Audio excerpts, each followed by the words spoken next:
السلام عليكم ورحمة الله وبركاته. أحبابي في الله، كم تنافرتن جمعة خيسن جمعة ملكي جمعة يا دا مرادني خيسن خيستي سني قلتم وسنياتو غربات كاتو توتو نما حيو تكا غافتي يا حيو جرونتني مالي جي غافتين جروتنا نا إبسي جين ما أنا جرو هكا جرو يو برو فيتي جين يا المغية من هدا دكي جين هكا جرو يو برو فيتي mana yaalaa hospitaala dhaqii jeen hiikkaa jiruu yoo baruu feete qabrii dhaqii jeen. Wallaahi hiikkaan tun akka Hakiim Hassanitti hiikkaa ajaa'ibaati.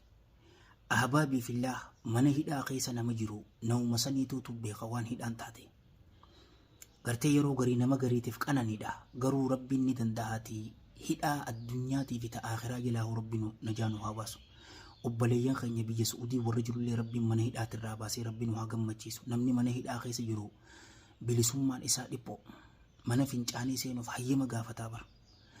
Sa'aa isaan ja'anitti tirika sidhaamsan ni ilaalimii billaahi aleeka. Arraan tana anaa fi ati qananii keessa jirra, qananii tana ni wallaallee, qananiin tun galatatti haajamtiin sin ja'a bara.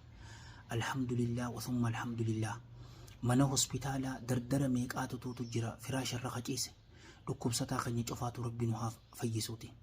Shamara meeqa bareedduu fayyaa tadhabde meeqaatu tuutu achirra jira. Anaa fi ati arraan tana rabbiin fayyaa nu kanne, fayyaan tun tanamarraa deemtu hin seenu, waan keenya seenaa'u inuma. Wanti cofaatu waan rabbiitiin isiniin ja'a jalla jalaalu. Kaan ammoo du'ee qabrii keessa jira. Nama qabrii keessa jiru kana yoo gaafatte abuu maal feetaa yoo jetteen, wallaahi alladhii laa ilaaha ghayru afaan isaatiin si ja'a silaa rabbiin naqaaseetu maraka'aa lama bareedduu takka rabbiif salaatee ja'a. Anaa fi ati ammoo fayyaa qabne jiruun jirra, mana hidhaa hin jirru, rabbiidhaaf salaatu jirra. Oduu hogguma takka subhaanallah wa bihamdihi subhaanallahi al'aziim ji'eetitti nu deebisaa. Wanta na cofaatu anaa fi ati fayyaa qabna, nagahee qabna, mana keenya jirra. qabrii hin jirru hin duune rabbi khaatimaa nu haa tolchuuti. Hajabannu keessa ubaatiin keessa jiru baatii ajaa'ibaatiin isiniin ja'a.